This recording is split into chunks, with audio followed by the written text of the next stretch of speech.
we continue translating, saying that when the Shaykh mentioned about those people who defend Sayyid Qutb wrongly and in falsehood, knowing what is the correct Aqidah, the Shaykh went on to explain and illustrate the problem, and that was with regards to Hassan al-Bannaa.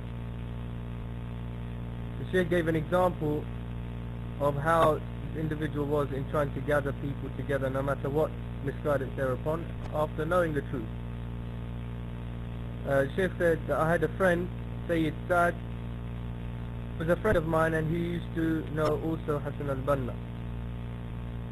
And he used to mention, and it was such that Hassan al-Bannaa actually knew the truth. He knew the truth about many of the issues in belief and other things. And so Hassan al-Bannaa used to, for example, he used to see people practicing some superstitions and shirk practices with regard to the graves and with regards to using talismans, etc. And he would not speak out about this. He used to know that this was wrong, and he used to see this happening, but he never used to speak out about this. So this friend of mine went to Hassan al-Bannaa and he said to him that why don't you know all of these things are wrong, the shirk and bid'ah, but you don't criticize or you don't pull people away from it. Why don't you advise the people and call to correct what is correct? Hassan al-Bannaa said, I want to gather them first, I want to unite them first, make them with us first. So this friend of mine said to him, so what will you say to Allah if these people die upon what they're doing before you get to gather them and get to speak to them and whatever the case? So Hassan al-Bannaa said this amazing statement. He said, I will answer Allah, I will be able to answer Allah. If I stand in front of Allah about this, I will answer Allah. So he expressed that he would be able to respond to Allah if standing in front of Allah and asked, what did you do with regards to all this shirk and bid'ah, and you didn't call against it. So the point is that this was the character and the way of Hassan al-Bannaa. He gave some more examples. He said, about 70 years ago, I was at a lesson, a dars of Hassan al-Bannaa, that was on the topic of the prayer, the salah, and he said that I didn't see anything better than this lesson on this topic. It was a very good lesson. So after the dinner, a very well-known sheikh amongst them was present, who prayed, and when he prayed like the rooster, like meaning he pecked his prayer and prayed quickly and didn't make any making correct itmi'nan and the movements of the prayer. He didn't rest in them and serenity and all these things. Rather, he just hurried and pecked his prayer. And the Shaykh described, it was as if that person had understood that the hadith that describes the man who prayed badly was about a person who prayed well, meaning that this is how bad his prayer was. So the Shaykh said that I spoke to Hassan al-Bannaa regarding this.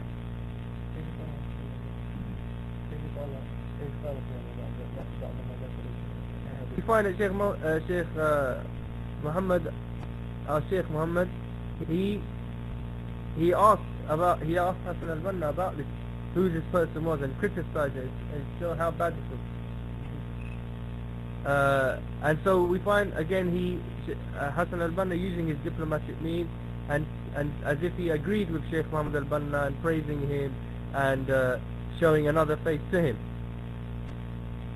So this another example Shaykh mentions that there were some people, some individuals also that Shaykh knew of, who were from the followers or who were supporters of Hassan al-Bannaa, and they used to actually be involved in making bombs and stuff that were used against Jews.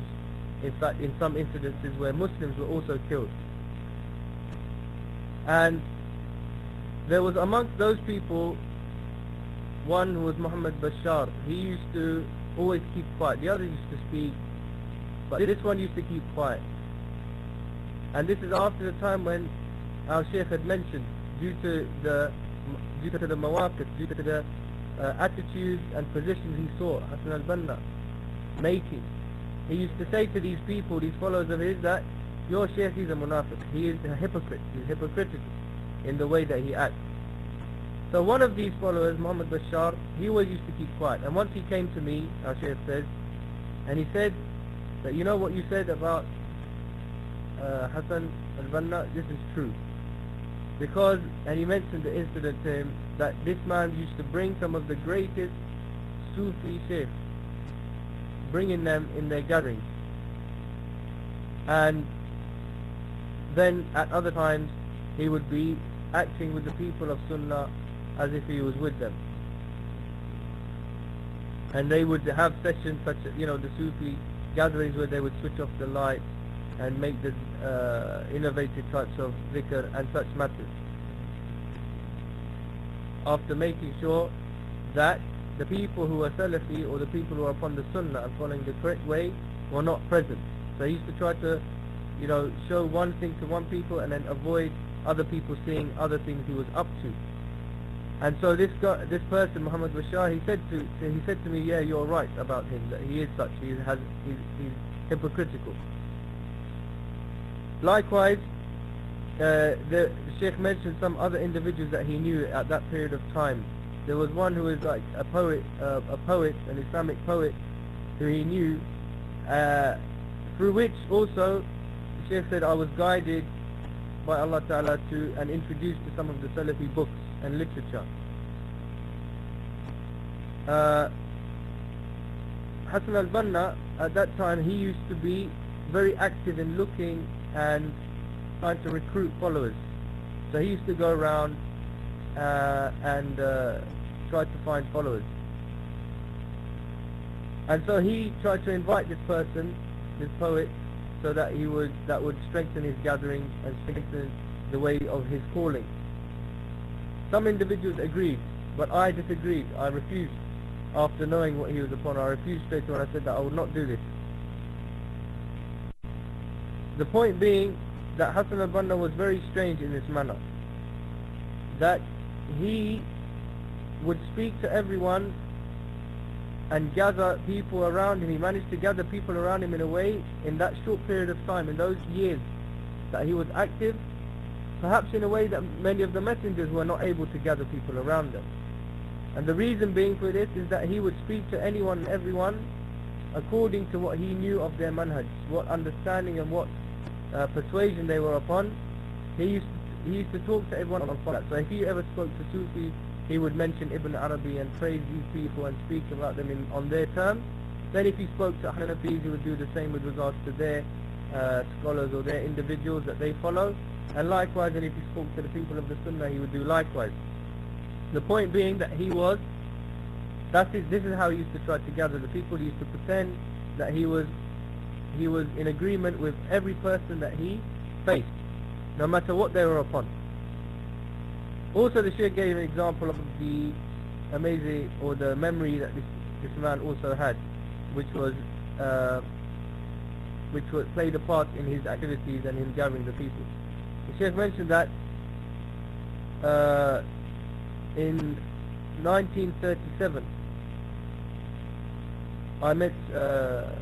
when I met him, Hassan al-Bannaa, after that time,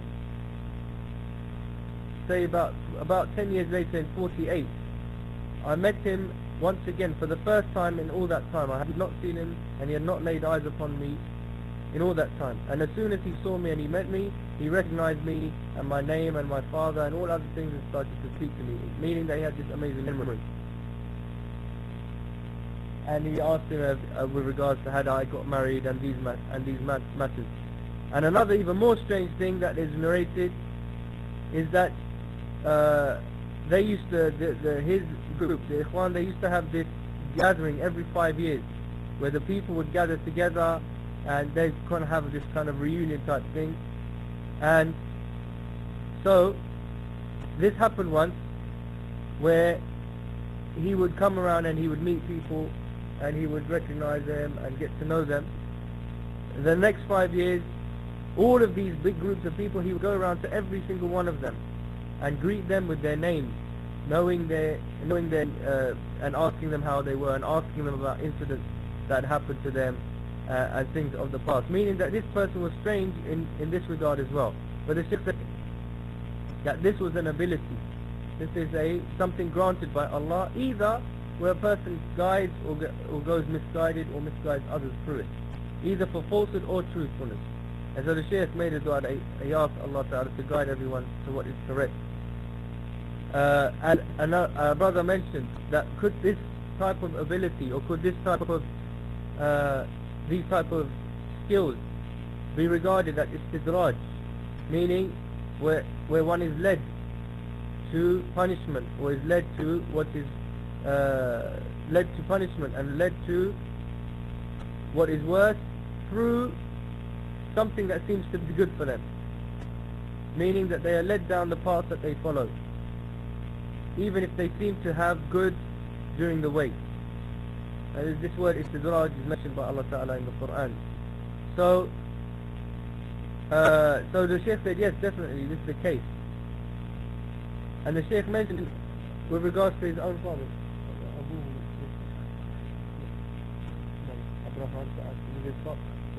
the Shaykh mentioned even about his the father of Hassan al-Bannaa, which was Abdurrahman al-Sa'ati.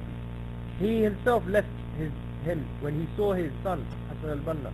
He himself abandoned or left his own, or pushed away his own son, because he saw the misguidance that he was upon. So the Shaykh said, and he himself, Hassan al-Bannaa, admitted himself that he was of Sufi persuasion, that he used to attend the gatherings of the Sufis, he used to practice the Mawlid and other such innovations. So the point the Shaykh says that we ask Allah Ta'ala that He guides everyone to what is correct. And the Shaykh said that we will suffice with this tonight. So we thank our Shaykh Muhammad al-Bannaa for this time and for the enlightening advice. So Jazallahu Shaykhana khair al-jaza, and we thank everyone for listening in. وصلى الله وسلم على نبينا محمد وعلى آله وصحبه أجمعين والحمد لله رب العالمين.